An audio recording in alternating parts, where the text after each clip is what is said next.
hyrje mesianike në Jeruzalem. Kur ai u afroi Jeruzalemit, e mbërritën në Betfag, në malin e udhërimit, atëherë Jezusi dërgoi 2 nxënës e u tha: shkoni në fshat që është kundrull, aty menjëherë do të gjeni një gomar lidhur e me të një gaç. Gjilleni e misillni, nëse do kush u thot gjë, thoni po i duhet zotërisë dhe menjëherë do të lëshoj. Ndodhi kështu që të shkonte në vend fjala e profetit që thot: thoni bie së Sionit, ja mbreti yt po vjen tek ti.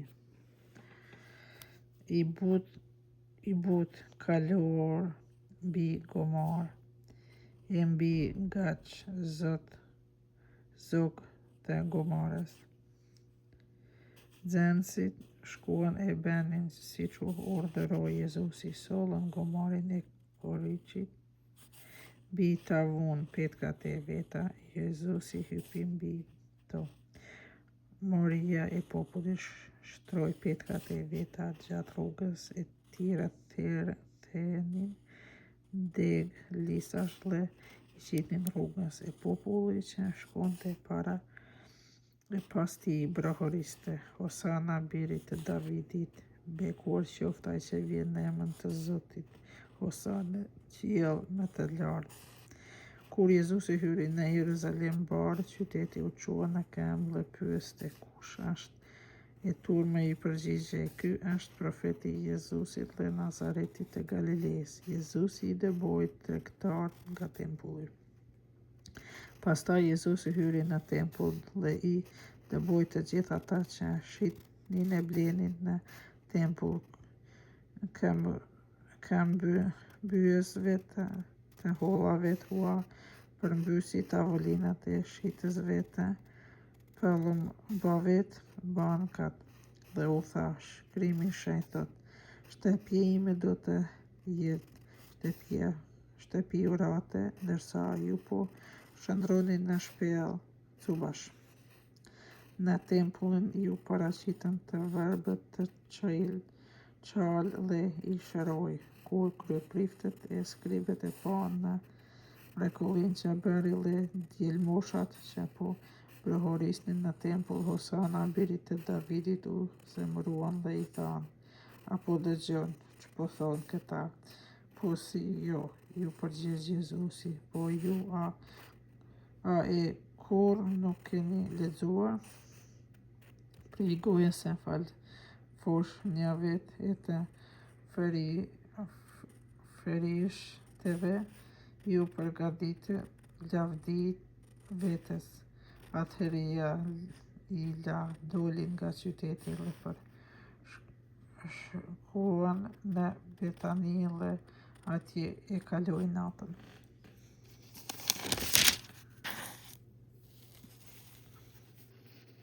Fiku i mallkuar. E në mëngjes kur po kthehej në qytet, u urit.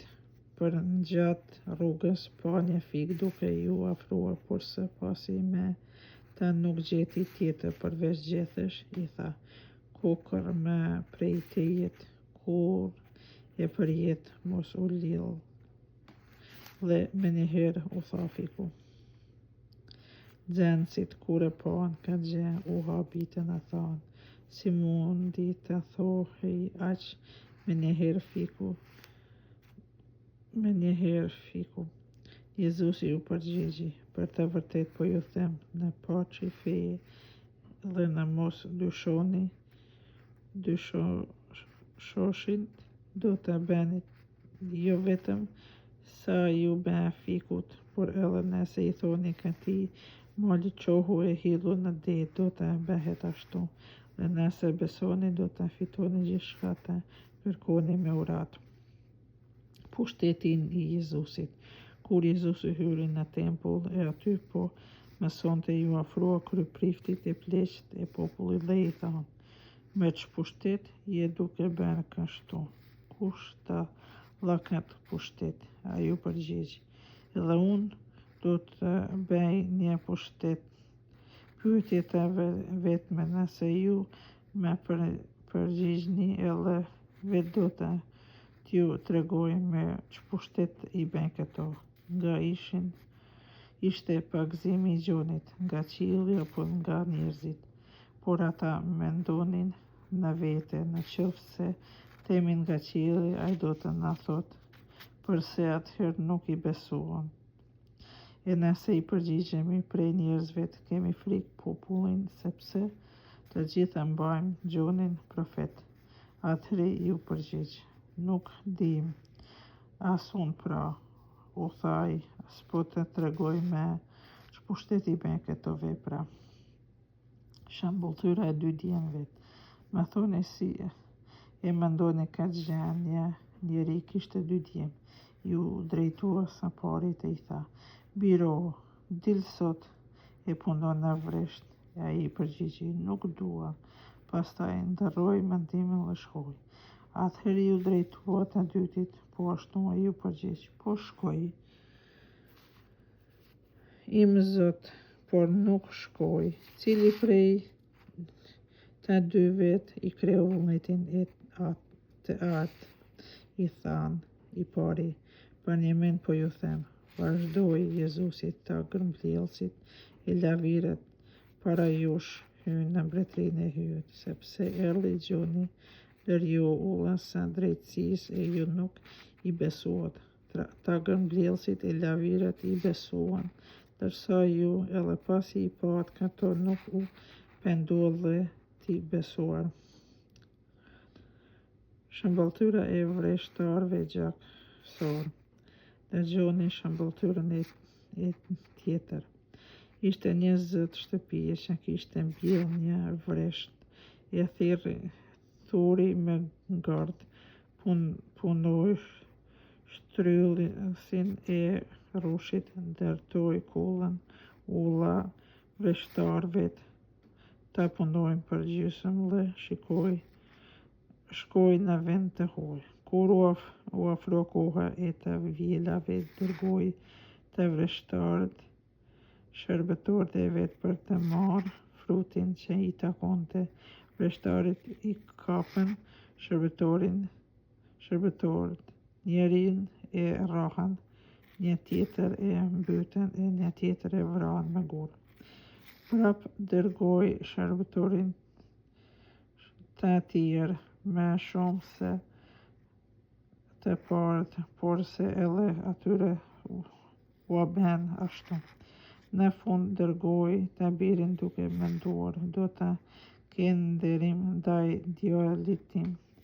Por se vreshtarët kur e pa djalin i thanë njëri tjetrit, ky është trashëgimtar, e ani ta vrasim dhe neve do të na mbes pasuria e tij. E kapën e qitën jashtë vreshtit dhe e vranë. Tashti kur të vi i Zoti i vreshtit, çka do të bëj kurse këtyre vreshtarëve ju përgjigjen, të këqit do të zbijnë kaq keqas e vreshtin e vet do t'ua jap vreshtarëve tjerë, të cilët do të japin frutin. Posa të vi koha e të vjelave, Jezusi u tha, a nuk e lexuat asnjëherë në shkrimin shenjtë, guri që ndërtues i qitet jashtë përdorimit, e u bën guri këndit. Kjo është vepra e Zotit, se ç'mrekulli në sytë tanë. Prandaj po të them, juve do t'ju hiqet dorë mbretëria e Hyjut e do të jepet një populli që i prodhon frytet e saj. Kryepriftet e farisejt, kur i dëgjuan shëmbëlltyrat e tij, e morën vesh se po fliste për ta, kërkonin ta zinin, por e dronin popullin sepse e mbante për profet.